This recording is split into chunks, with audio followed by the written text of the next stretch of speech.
Hey guys, स्वागत है एक नई वीडियो में। तो आज मैं आपको एक ऐसी लड़की की कहानी बताने वाला हूँ जिसका बार बार रेप हो रहा था और इन सब से तंग आके एक दिन उसने उन सब की बराबर मारी जिन्होंने उसके साथ गलत किया था।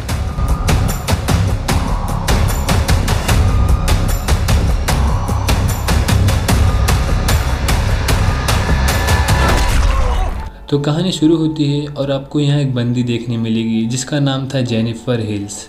ये एक नॉवेलिस्ट थी और इसे एक शांत सी जगह चाहिए थी नोवेल लिखने के लिए। अब ये शहर से दूर एक जगह अपने लिए इस बुड्ढे से एक हाउस रेंट पे लेती है और ये घर बहुत सुनसान जगह पे था। अब वो वहाँ जा रही थी कि वो रास्ते से भटक जाती है और उसे गैस स्टेशन पे 3 बंदे मिलते हैं जो उसे उसके घर का एड्रेस बताते हैं और एड्रेस पूछ के इसने उन तीनों को अपने घर का एड्रेस भी बता दिया था। अब बंदी उस हाउस पे पहुंचती है। जेनिफर को घर बहुत पसंद आया था। अब वो अपना जो भी सेटअप था वो लगाती है और नोवेल लिखना चालू करती है। अब शाम को ये बाहर बैठ के अपने दोस्त से फोन पे बात कर रही होती है, तभी स्टोर रूम से कुछ आवाज आती है। ये जाके देखती है तो वहाँ कोई नहीं था, शायद हवा की वजह से कुछ गिरा हो। वापस ये बाहर आती है, इसकी ड्रिंक इसके कपड़े पे गिर जाती है तो साफ करने के लिए अंदर जाती है, लेकिन बाहर से कोई इसको रिकॉर्ड कर रहा था, इसकी गंदी गंदी वीडियो बना रहा था। अब अगली सुबह तो ये जॉगिंग के लिए चल देती है और बीच में उसे एक बहुत पुराना टूटा फूटा घर दिखाई देता है। ये वहाँ जाती भी है और देख दाग के वापस घर आ जाती है और ये देखती है कि इसके बाथरूम का सिंक खराब हो गया है तो ये किसी को बुलाती है जो इसका सिंक ठीक कर दे। अब हमें बाहर ये तीनों बंदे देखने मिलेंगे जिनका नाम था स्टैनली, जॉनी और एक आगे जान लेंगे। स्टैनली ही वो था जिसने बाथरूम में इसकी रिकॉर्डिंग की थी और ये अपने फ्रेंड्स को भी वो रिकॉर्डिंग दिखा रहा था। अब ये प्लम्बर भी वहाँ आ गया था जिसने जेनिफर के घर का सिंक ठीक किया और ये बंदा बोलता है कि मुझसे जेनिफर ने बहुत अच्छे से बात किया। जेनिफर घर पे अकेली है, इसका ये लोग फ़ायदा उठाने वाले थे। अब ये लोग कुछ प्लान बनाते हैं और अब रात को ये लोग उसके घर के बाहर मरी हुई चिड़िया डाल देते हैं और तभी इसे स्टोर रूम से कुछ आवाज़ आती है और देखने चली जाती है। इतने में ये चारों घर में घुस जाते हैं। अब वो वापस आती है, फिर चारों निकलते हैं और ये देख के जेनिफर एकदम घबरा गई थी। अब वो बंदा जॉनी बेसबॉल बैट से इसे यहाँ टच करने लगता है, इसके दांत पकड़ के खींचता है। ये लोग इसे बहुत टॉर्चर करते हैं और पूछते हैं तुम यहाँ अकेले क्या करने आई है। जेनिफर बताती है कि वो नोवेल लिखने का काम करती है, इसलिए उसे कोई शांत जगह चाहिए थी। जेनिफर को थोड़ा मौका मिलता है और वो बाहर की ओर भागती है। आगे जाके उसे एक सैरफ मिलता है जिससे मदद मांगती है। सैरफ के साथ वाले बंदे को सैरफ घर भेज देता है और बोलता है मैं इसके घर पे देख के आता हूँ। लेकिन कहानी यहाँ से और भी पेचीदा होने लगी थी। अब सैरफ इसके साथ इसके घर आता है, लेकिन ये उसके साथ ही अजीब से पेश आने लगता है।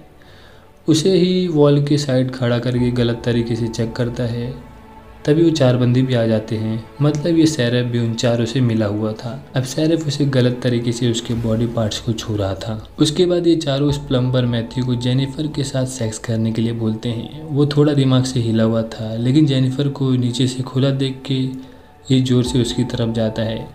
फिर वो प्लम्बर मैथ्यू इसके साथ बहुत गंदा काम करता है और अपने पागलपन के ही साथ ये जेनिफर के साथ सेक्स कर बैठता है और वो लोग उसके हाथ पकड़ के रखते हैं और मैथ्यू इसके साथ सेक्स करके अपनी गर्मी शांत करता है।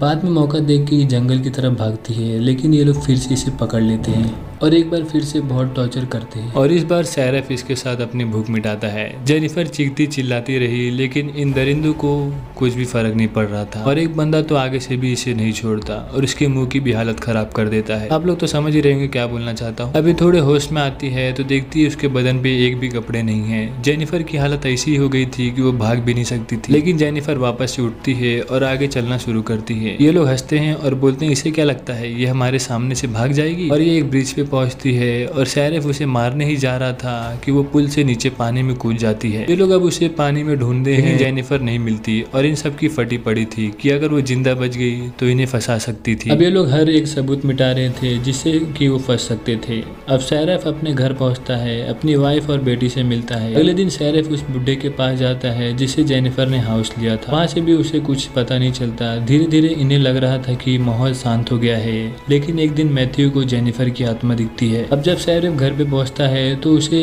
उस बुड्ढे का फोन आता है जो बोलता है कि कोई लड़की उसे पूछने आई थी। जेनिफर पिछले 1 महीने से गायब है और आप आखिरी इंसान हो जिसने उसे देखा था, आप फोन करें उसे। सैरफ बोलता है ठीक है मैं देखता हूँ। अब यहाँ स्टैनली, जॉनी और एंडी के पास आता है और बोलता है उसका कैमरा उस टेप के साथ गायब हो गया है। तो सुन के इन लोगों में बहस हो जाता है। अब आगे जॉनी के घर के बाहर भी कोई मरी चिड़िया रख के चला जाता है और ये बार बार उस चीज से फ्रस्ट्रेट हो रहा था कि इसके साथ ये हरकत कौन कर रहा है, और ये बंदूक उठा के बाहर अंधाधुंध फायरिंग भी करने लगता है। अगले दिन शेरिफ के घर पे कोई वो टेप भेजता है जिसमें स्टैनली का नाम लिखा था, तो शेरिफ तुरंत उठ के इनके पास जाता है और स्टैनली के मुंह में वो टेप भर देता है। तभी जॉनी बोलता है ये सब शायद मैथ्यू कर रहा हो। इन सवाल था कि मैथ्यू है कहाँ। मैथ्यू था जेनिफर के घर पे। अब जेनिफर, जी हाँ, जेनिफर जिंदा थी और जेनिफर उसके गले पे रस्सी डाल के उसे बेहोश कर देती है। आगे एंडी को कहीं से म्यूजिक की आवाज़ आ रही थी, तो स्टैनली और एंडी उसकी तलाश में उस टूटे फूटे घर तक पहुंच जाते हैं, जहां बाहर जेनिफर इनसे बदला लेने के लिए तैयार खड़ी थी। स्टैनली का ध्यान पहले इस पे पड़ता है और ये उसकी तरफ आ रहा था कि उसका पैर ट्रैप पे पड़ता है और ये जोर से चिल्लाता है। तो सुन के एंडी आता है तो पीछे से जेनिफर बेसबॉल बैट से एंडी के सर पर मारती है। एंडी को अंदर बाथटब के ऊपर बांध दिया गया था और यहाँ स्टैनली को पेड़ के साइड में बांध दिया गया था। ये रिकॉर्डिंग चालू करके पहले तो उसके मुंह में मरा हुआ चूहा भर देती है, फिर फिशिंग पिन उसकी पलकों में घोप के पेड़ पे बांध देती है। वो थोड़ा भी नहीं हिल सकता था। अब अंदर जाके ये एंडी को रिमांड में लेती है, फिर बाहर आके स्टैनली के मुंह पे फिश का माल मटेरियल लगा देती है और कौवे आकर इसे खाते हैं। साथ में स्टैनली के मुंह आंख सब नोच लेते हैं और स्टैनली की कहानी हो जाती है यहीं खत्म। अंदर जाके ये टब में लाई डालती है और कुछ देर में एंडी भी उस चुल्लू भर में अपना मुंह डुबा के मर जाता है।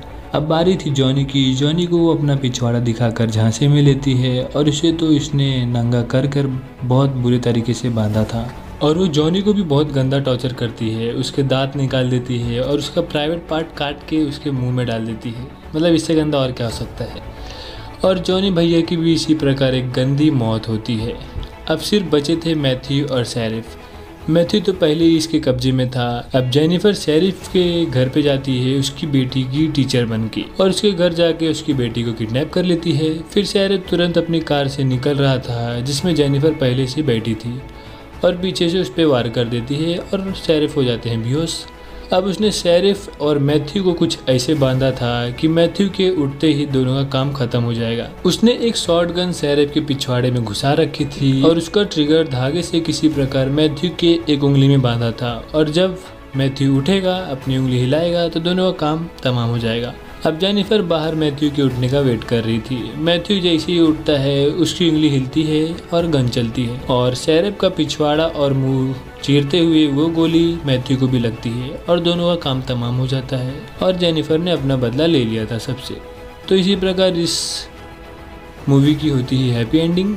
तो चलिए वीडियो ख़त्म करते हैं। वीडियो पसंद आई तो प्लीज़ वीडियो को लाइक और कमेंट कर दें और चैनल को सब्सक्राइब करना ना भूलें।